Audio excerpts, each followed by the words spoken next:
Assalamualaikum warahmatullahi wabarakatuh. Salam sejahtera bagi kita semuanya. Salam, Om Swastiastu, Namo Buddhaya.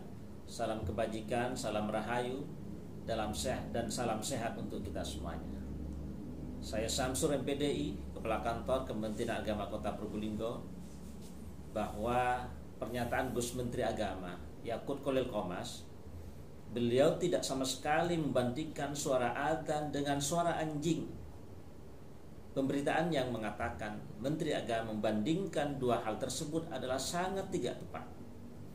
Menteri Agama menjelaskan bahwa dalam hidup di masyarakat yang majemuk diperlukan toleransi, sehingga perlu pedoman bersama agar kehidupan harmoni tetap terawat dengan baik, termasuk tentang pengaturan kebisingan pengeras suara, apapun yang bisa membuat tidak nyaman.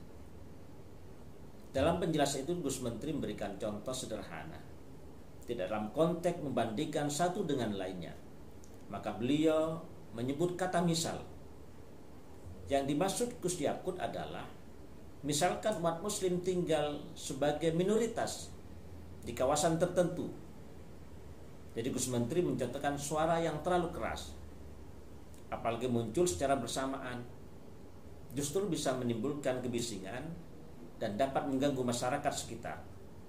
Karena itu perlu ada pedoman penggunaan pengeras suara, perlu ada toleransi agar keharmonisan dalam bermasyarakat dapat terjaga. Jadi dengan adanya pedoman penggunaan pengeras suara tersebut, umat muslim yang mayoritas justru menunjukkan toleransi kepada yang lain, sehingga keharmonisan itu dalam bermasyarakat dapat terjaga. Surat Edaran Menteri Agama nomor 5 tahun 2022 tidak melarang masjid atau mushola menggunakan pengeras suara saat adzan. Sebab itu memang bagian dari syiar agama Islam. Surat edaran yang Menteri Agama terbitkan adalah hanya mengatur antara lain terkait volume suara, bahwa agar maksimal 100 desibel. Selain itu mengatur tentang waktu penggunaan disesuaikan dengan setiap waktu sebelum dan sesudah adzan. Jadi yang diatur bagaimana volume speaker tidak boleh kencang-kencang, yakni cukup 100 desibel maksimal. Yang diatur kapan mereka bisa mulai gunakan speaker itu, sebelum dan sesudah adzan. Jadi tidak ada pelarangan.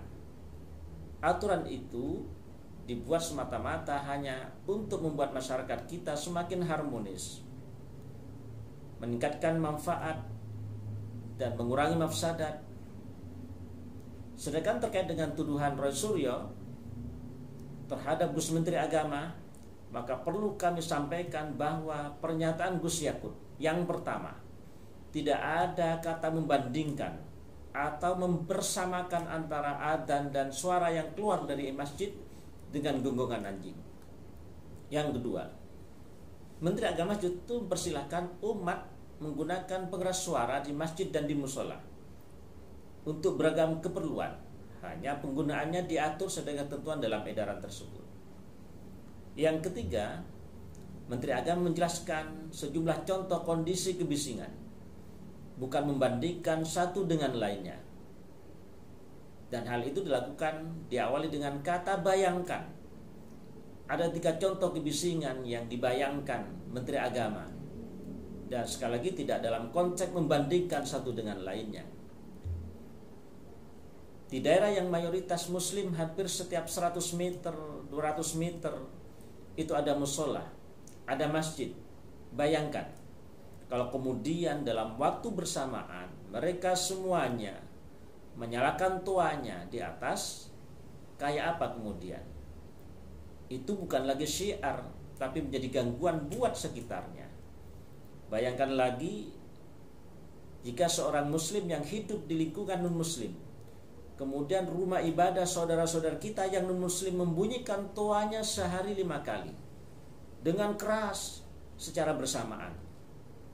Itu rasanya akan kayak apa dan bagaimana?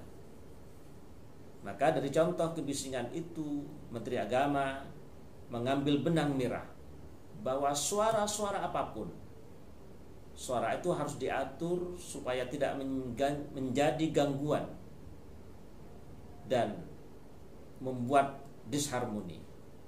Demikian penjelasan kami. Semoga kita semuanya bisa memahami dengan hati dan pikiran yang jernih. Allahumma fiq lakumit thoriq, ihdinas siratal mustaqim. Assalamualaikum warahmatullahi wabarakatuh. Salam, Om Swastiastu, Namo Buddhaya, salam kebajikan, dan salam sehat untuk kita semuanya.